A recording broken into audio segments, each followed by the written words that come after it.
د نن شپې سرټکي مو تورخم یو ځل بیا د مرګونو نښته صحنه. پاکستاني رسنیو راپور ورکړی چې پاکستان د خپلو یو شمېر سرتېرو له وژل کېدو او ټپي کېدو وروسته په تورخم کې اضافي ځواکونه ځای پر ځای کړي دي او د سیمې اوسېدونکي هم اړ شوي چې خپل کورونه پرېږدي.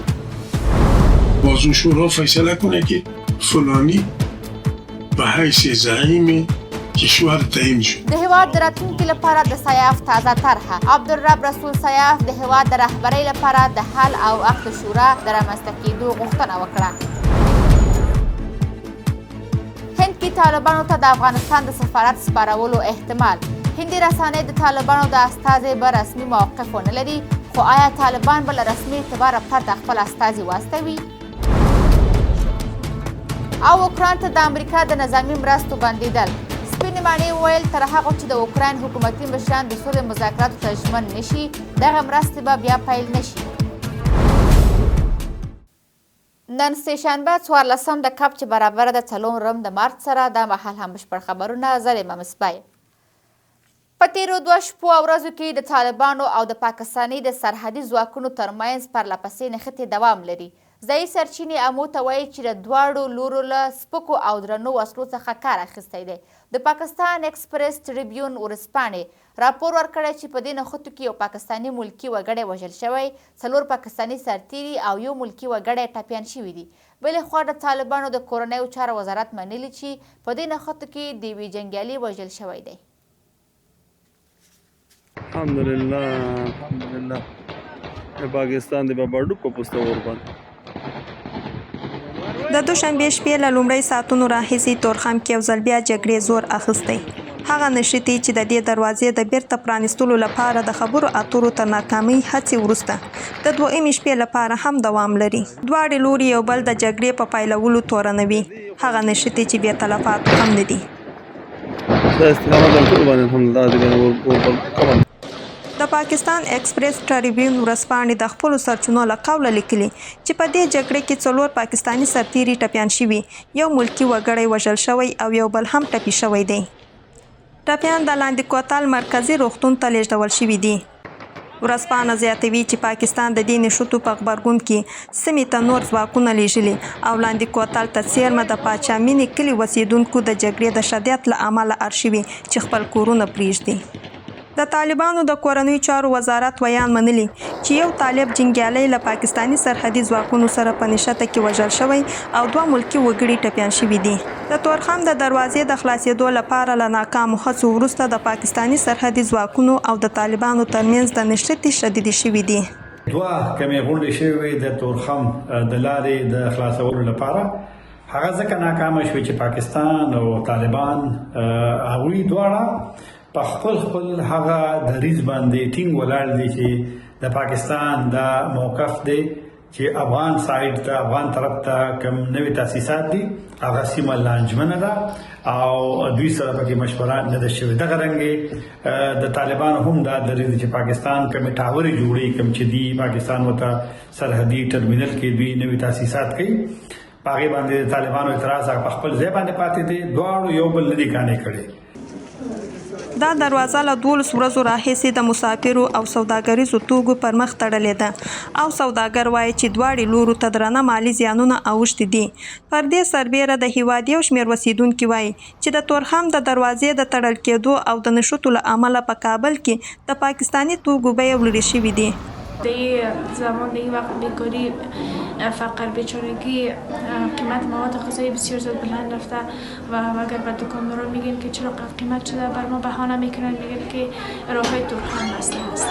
راههای پاکستان بسته شده و مواد خوراکی بی‌وجود همه چیز قیمت شده و در شرایط خراب در رمضان ما نمیتونیم که به قیمت گزاف مواد خوراکی خریداری کنیم. د کب له 3 نیټې راهیسې د تورخم دروازه د مسافرو او سوداګریزو توکو پر مخ تړلې ده.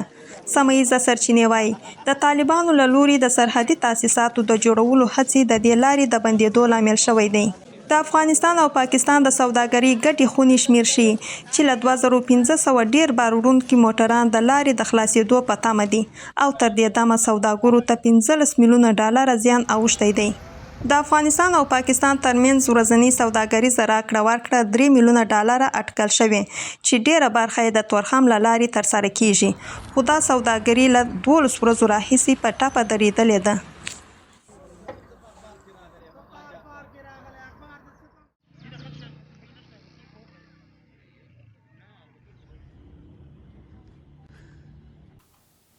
پخوانی جهادي مشر عبدالرب رسول سیاف د افغانستان د روان وضعیت د حل لپاره د اسلامي حل او وقت شورا د جوړولو طرحه وړاندې کړې ده. نوموړی ټینګار کوي چې سیاسي مشرتابه باید د خلکو د پریکړې پر بنسټ او د دې شورا له لارې وټاکل شي، خو طالبانو دا کار نه دی کړی. سیاف ایران ته په سفر کې له ایراف رسنۍ سره په مرکه کې زیاته کړې چې جګړه حل لار نه ده او د دې په باور د طالبانو نظامي مخالفین هم له ناچارۍ وسله اخیستې ده. په داسې حال کې چې د طالبانو سیاسي او نظامي مخالفینو په وروستي یوه میاشت کې د افغانستان د اوسني وضعیت د حل لپاره بېلابېلې طرحې وړاندې کړي، په تازه مورد کې پخوانی جهادي مشر عبدالرب رسول سیاف هم د افغانستان د سیاسي حل لارې په موخه نوې طرحه وړاندې کړې ده. سیاف چې د ایران په سفر کې د ایراف له رسنۍ سره مرکه کړې، ویلي دي چې اسلامي حل او وقت شورا باید رامنځته شي څو خلک د همدې شورا له لارې د هېواد سیاسي مشرتابه وټاکي. نوموړي همداراز ټینګار کړی که د دې شورا په ترکیبي ګډون هم ونه لري اعتراض نه کوي، خو مهمه دا ده چې د خلکو پرېکړې ته درناوی وشي. از خریه ها شروع شد، از ولسوالی ها شروع شد، نخبگان به علمای با فهم با هم جمع شوند. اول شروط و مواصفات شورای عقد اهلی عقد و حل وضع کنن، مطابق از شروط شورا جور شود و بازو شورا فیصله کنه که فلانی به حیث زعیم کشور تعیین شد، بعد از اون امرایش از طرف شورای اهل عقد و حل و نمایندگی از کل ملک بیعت صورت میگیره. این کارا صورت نگرفته در این پروسه تحقیق نشده، کاشی کار بکنه. نه لوی جرگه دردی مردم افغانستان را درمان میکنه و نه هم شورای اهل حل و عقد.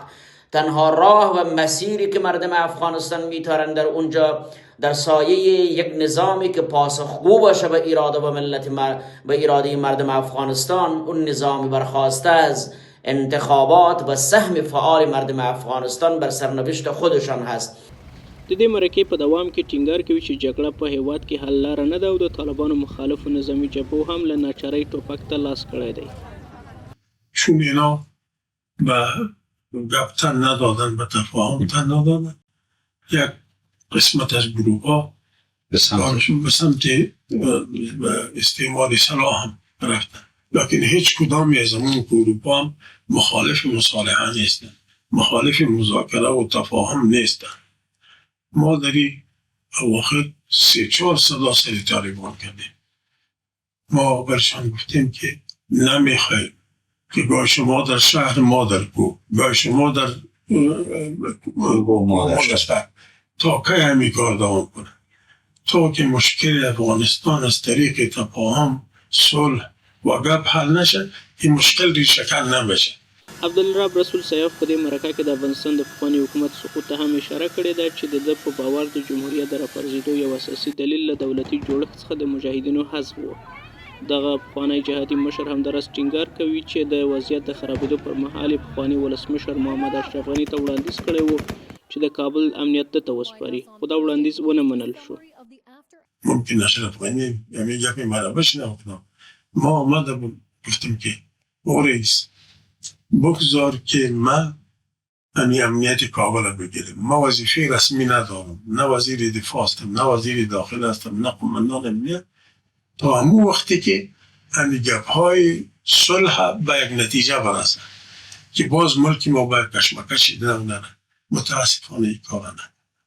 طالبانو تر اوسه د ښاغلي سیاف د خبرو ته کوم غبرګون نه دی ښودلی، خو په وروستي یوه میاشت کې په ویانا کې د طالبانو د سیاسي او نظامي مخالفینو په ځان پړاو غونډه ترسره شوه چې پکې له طالبانو وروسته د افغانستان لپاره یوه طرحه وړاندې شوه.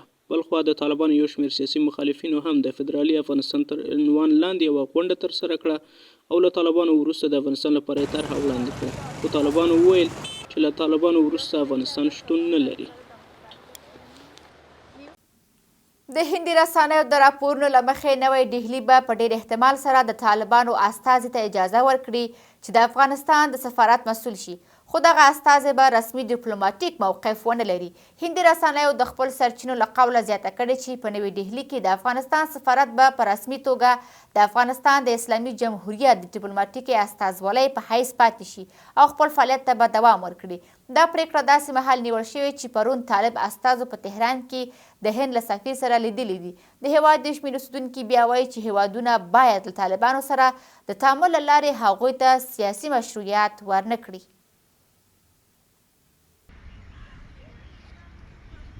په وروستیو ورځو کې لیدل شوي چې هند له طالبانو سره د ډیپلوماټیکو اړیکو د پراخولو هڅې زیاتې کړې دي.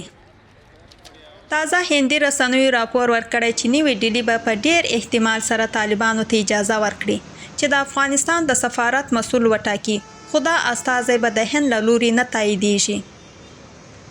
هیڅ رسمي ډیپلوماټیک موقف به ونه لري او د سفیر په توګه به ونه منل شي. بلخوا په تهران کې د طالبانو د سفارت سرپرست فاضل محمد حقانی پرون د هند له سفیر رودوا سریش سره لیدلی دي. په تهران کې د طالبانو سفارت ویلي د دې لیدنې موخې د دواړو اړخیزو همکاریو پراخول دي.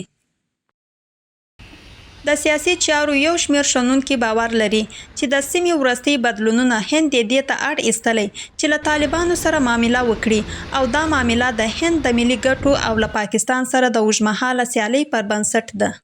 خودش یک بهانه هست برای تامین روابط که هندوستان میخواهد که هم ذهنیت عامی داخلیش و هم ذهنیت عامی بین‌المللی را به یک نوع فریب بده. معنیش است که طالبان و هند با هم روابط ساختند و یک از دلایلش میتونه اختلاف طالبان در موارد با پاکستان باشه. گسترش روابط با کشورها و حکومت‌ها باید به اساس منافع علیه مردم افغانستان صورت بگیرد، نه به اساس رقابت‌های منطقی و در ضدیت با منافع سایر کشورها، در صورتی که هندوستان خواستار گسترش روابط خود تا پذیرش نماینده حکومت فعلی بدون سمت دیپلماتیک دارند. این کار میتواند در قسمت رقابت افغانستان مفید باشد، ولی مسئله غیر مسلک بودن و بی‌طرف بودن افغانستان باید زیر سوال نرود و گسترش روابط با کشورها نه با اساس خواست شخصی آنها بلکه به اساس منافع ملی افغانستان و در ضدیت قرار نگرفتن با منافع سایر کشورها باید صورت بگیرد. تر دې مخکې د طالبانو د بهرنیو چارو وزارت یو باوري سرچینې امو ته ویلي وه چې دغه وزارت له هند حکومت سره نوې خبرې پیل کړي څو د افغانستان د سفارت مدیریت په لاس کې واخلي او د یاد سفارت مدیریت لپاره هند ته د وړاندیز شوي نوملړ استولی دی. د دې سرچینې د معلوماتو له مخې که څه هم طالبانو تر دې مخکې لږ تر لږه 3 کسان د سفارت مسؤلیت ته منلو لپاره پیژندلي دي، خو په دوحه کې د طالبانو سفیر سهیل شاهین زوی نجیب شاهین پر ټاکنې زیات ټینګار کوي. یو شمېر افغانان باور لري چې یو شمېر هیوادونو د خپلو ګټو د خوندي کولو لپاره د طالبانو د بشري حقونو د سرغړونو پروا نه لري او ورسره معامله کوي. خواست شهروندان افغانستان از کشورهای دیگر در پیوند به تعامل با طالبان ای است که کشورها باید طالبان را بر اساس عملکردشان قضاوت کنند. طالبان تا اکنون نشان داده‌اند که مسائل حقوق بشری را در نظر نمیگیرند و زنان و دختران از حق تحصیل محروم شده‌اند. حقوق بشر به طور گسترده نقض می شود و آزادی های اساسی محدود شده است. شهروندان خواهان آن هستند که جامعه جهانی این واقعیت ها را در نظر بگیرد و به طالبان مشروعیت ندهد و تعامل مثبت با طالبان تنها به تقویت موقعیت آنها و افزایش سرکوب ها متمرکز خواهد شد. د تیر لمریز کال د لندې میاشتې په 2 نیټه په نوي ډهلي کې د افغانستان سفارت اعلان وکړ چې د طالبانو او د هند حکومت د فشارونو له امله خپلې چارې دروي. هند او طالبانو په ځانګړه توګه د چاربندر په برخه کې اقتصادي اړیکې لري، خو داسې ښکاري چې اسلام آباد او طالبانو ترمنځ ټینګلتیاوې له زیاتېدو سره هممهاله طالبان هڅه کوي له هند سره چې د پاکستان تاریخي سیال ګڼل کیږي خپلې اړیکې پیاوړې کړي.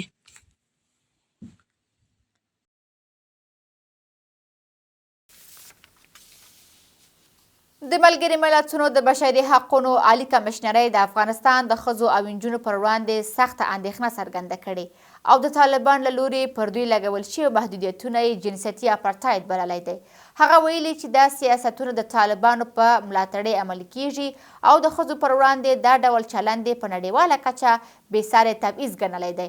په ورته وخت کې یو شمېر افغان ښځې او نجونې د مخ پر زیاتېدونکي محدودیتونو په تړاو اندېښنه ښیي او له نړیوالې ټولنې غواړي چې طالبان د خپلو کړنو په اړه ځواب ویونکي کړي. د ملګرو ملتونو د بشري حقوقو عالی کمیشنر د افغانستان د ښځو او نجونو وضعیت ته په اشارې سره او د طالبانو له لوري پر دوی لګول شوي محدودیتونو جنسیتي اپارټاید بللي او زیاته کړې ده چې دا سیاستونه د طالبانو په بشپړ ملاتړ عملي کیږي او دا محدودیتونه یې په نړیواله کچه بېساري تبعیض ګڼلی دی. په افغانستان کې ښځې او نجونې د داسې نظام تر واک لاندې ژوند کوي چې جنسیتي تبعیض د دولتي پالیسۍ په توګه عملي کوي چې په اوسنۍ نړۍ کې ساری نه لیدل کیږي. هغوی لکه بندیانې په خپلو کورونو کې ساتل کیږي او د ژوند له اساسي حقونو او ازادیو څخه بې برخې دي چې پکې د تاګ راتاګ زده کړې او کار حقونه شامل دي. زه د داسې یو هېواد پر راتلونکي ژور اندېښمن یم چې په ملي کچه خپل ځان ته زیان رسوي. 14 کلنه موږکان د طالبانو د محدودیتونو له امله له زده کړو محرومه شوي خو لا هم د ډاکټره کېدو خوبونه ویني. نوموړي د طالبانو له سیاستونو د نیوکې ترڅنګ له نجونو سره د زده کړې د حق غوښتنه کوي. مکتب از ما گرفتن، مانع درس ما شدن. از وقتی که به افغانستان آمدن زندگی ما سیاه شد. من میخواستم 12 سال درس بخوانم به خاطر اینکه کشورم به من نیاز دارد. من میخواستم دکتر شوم. له دې ټولو سره ټاکل شوی چې د ملګرو ملتونو امنیت شورا د روان میلادي میاشتې په طرز کې په افغانستان کې د یونما د ماموریت د تمدید په اړه ناسته ترسره کړي. د یونما اوسنی ماموریت د مارچ پر 18 پای ته رسیږي. خو د طالبانو ویان ذبیح الله مجاهد یونما یا په افغانستان کې د ملګرو ملتونو استازولي په دې تورنوي چې د افغانستان وضعیت په اړه منفي او ناسم راپورونه ورکوي. متاسفانه که ماموریت یونما قسمی که لازم بود قدر موثر در افغانستان نبوده. اما که طالب دیده می است که یونما همیشه از آدرس یونما گزارشات منفی در مورد افغانستان ارائه شده و متاسفانه در سازمان ملل متحد هم ذهنیت نادرست که در مورد افغانستان وجود داره به اساس معلومات‌های غلط و نادرست و هم از چینل یونما صورت گرفته. بلخوا افغان میرمنې له ملګرو ملتونو غواړي چې د دوی ستونزو ته هر اړخیزه پاملرنه وکړي. طالبان سرپوش گذاشته. ما از این دفتر می‌خواهیم که سیاست های سختگیرانه طالبان را در مقابل زنان و گونه جدی گزارش دهی کنند و در پهلوی ما قرار باشند. طالبان خود بارها اعلان کردند که مسئله حقوق بشر یک پدیده غربی است که در افغانستان قابلیت تطبیق را ندارد. به همین دلیل حقوق بشر در افغانستان کتمان شده ترین پدیده جهانی و ارزش بین المللی است.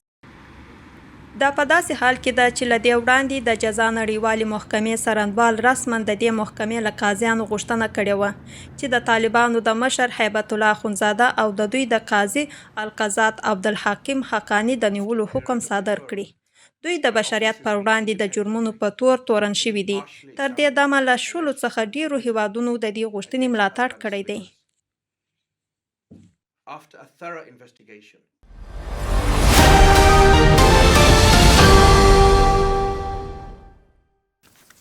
اوس هم اقتصادي خبرونه.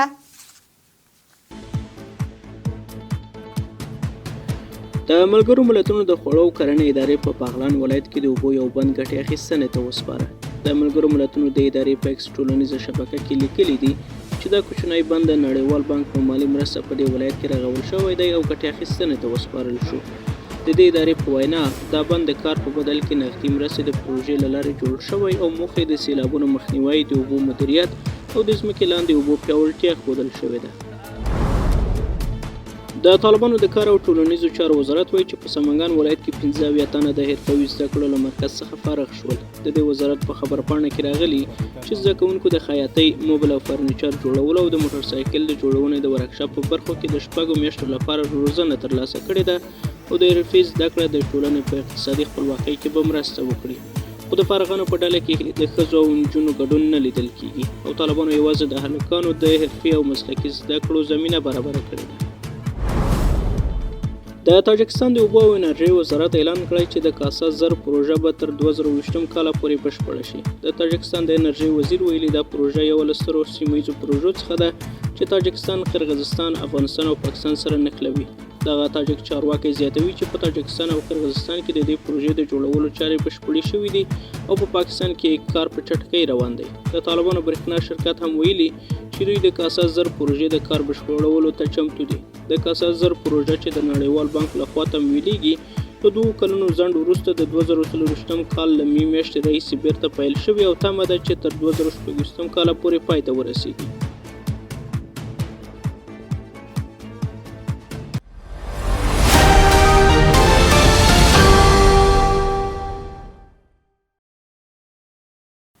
نن هم د افغانۍ پر وړاندې د بهرنیو اسعارو بیې د امریکا ډالر 2.93 افغانۍ، یورو 4.41 افغانۍ، ځینې ډالر 1.15 افغانۍ، زر هندي روپۍ 294 افغانۍ، د درهم 19.2 افغانۍ او زر پاکستاني روپۍ 255 افغانۍ.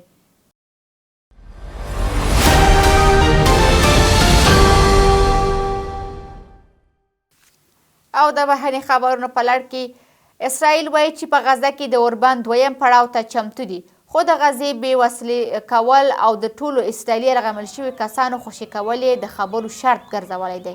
د اسرائیل د بهرنیو چارو وزیر د سې شنبې په ورځ وویل چې که حماس او اسلامي جهادي ډلې له غزې ترانګې څخه ووځي، اسرائیل د اوربند 2یم پړاو او له غزې څخه د اسرائیلي ځواکونو بشپړ وتل ته چمتو دی.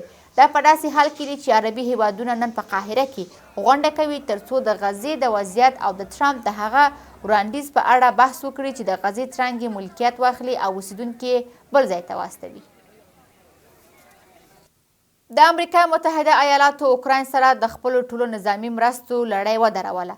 سپینې مڼې رسنیو ته ویلي چې تر هغه پورې به دغه مرستې بیرته پیل نشي څو د اوکراین ولسمشر د سولې خبرو ته ژمنتیا ونه ښیي. امریکا او اوکراین سره د خپل ټولو نظامی مرستې لړۍ ودرولې.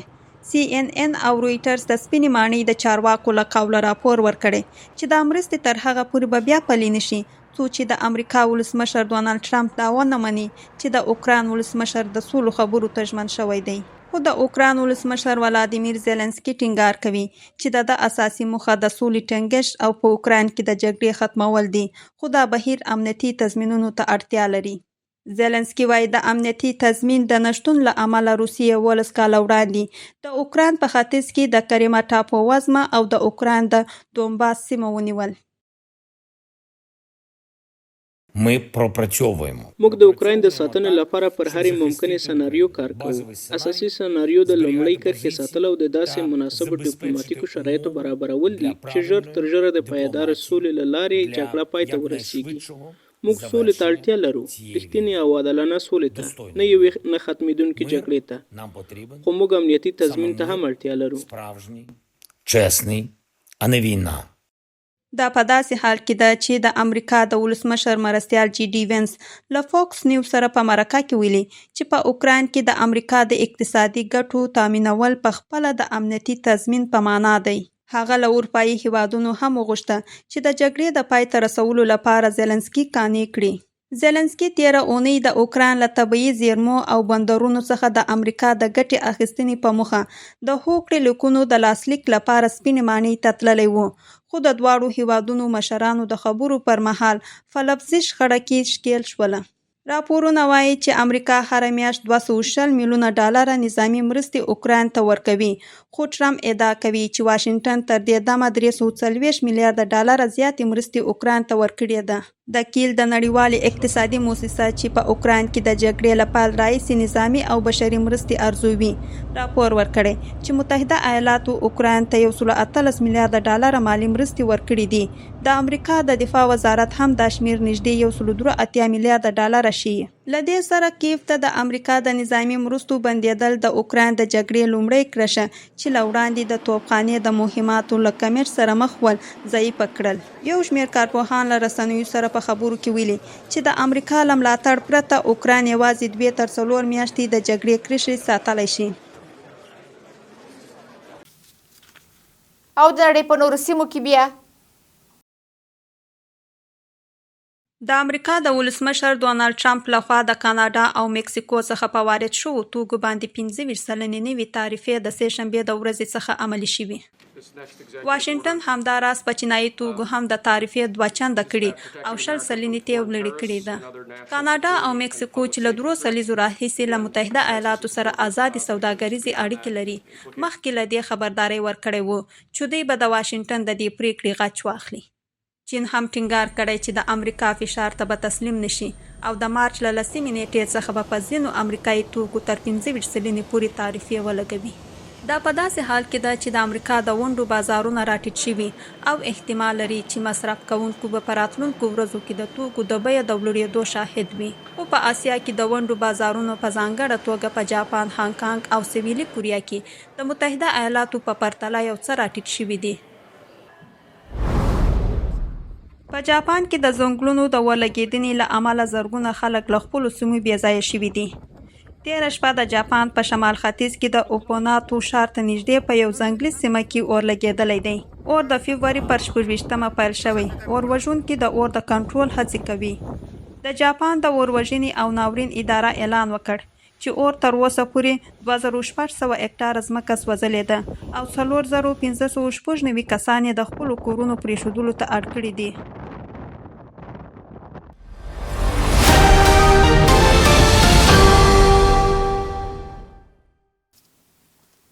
د خبر ټولګي په پای کې مو هم د لوبې خبرونه. په جوزجان ولایت کې د 19 لوبډلو ترمنځ د فوټسال سیالۍ پیل شوې دي. دا سیالۍ د رمضان کپ په نوم به د شبرغان په ښار کې ترسره شي او د 15 ورځو لپاره به دوام وکړي. په لومړۍ لوبه کې د موډرن او ارزو لوبډلو د یو بل پر وړاندې لوبه وکړه او په پای کې موډرن لوبډلې خپل سیالۍ ته 3-1 توپیر سره ماتې ورکړه. د طالبانو تر مشرۍ لاندې د اولمپیک ملي کمیټې اعلان کړی چې د افغانستان د ملي لوبډلو لوبغاړو ته 50 میلیونه افغانۍ د عصریې په توګه ځانګړي کړي دي. د طالبانو د بدني روزنې او د اولمپیک ملي کمیټې مشر احمدالله وثیق وایي چې دا پیسې د 3980 لوبغاړو لپاره ځانګړي شوي دي. د دې پروسې په لومړۍ ورځ د غیږ نیونې، زورخاني، وزن پورته کولو، فول رزم او د اسکی فدراسیونونو لوبغاړو خپلې عصرې ترلاسه کړي. دا په داسې حال کې ده چې طالبانو واک ته له راستنېدو وروسته د ښځو او نجونو هر ډول ورزشي فعالیتونه درولي دي. قدرمن لیدونکو، مننه چې د دې مله امو سره وئ. تاسې کولی شئ د لا تازه او کره خبرونو لپاره موږ د امو ډاټ ټي وي پاڼې تر نښانۍ لاندې وڅارئ. الله مو مل ښه شپه.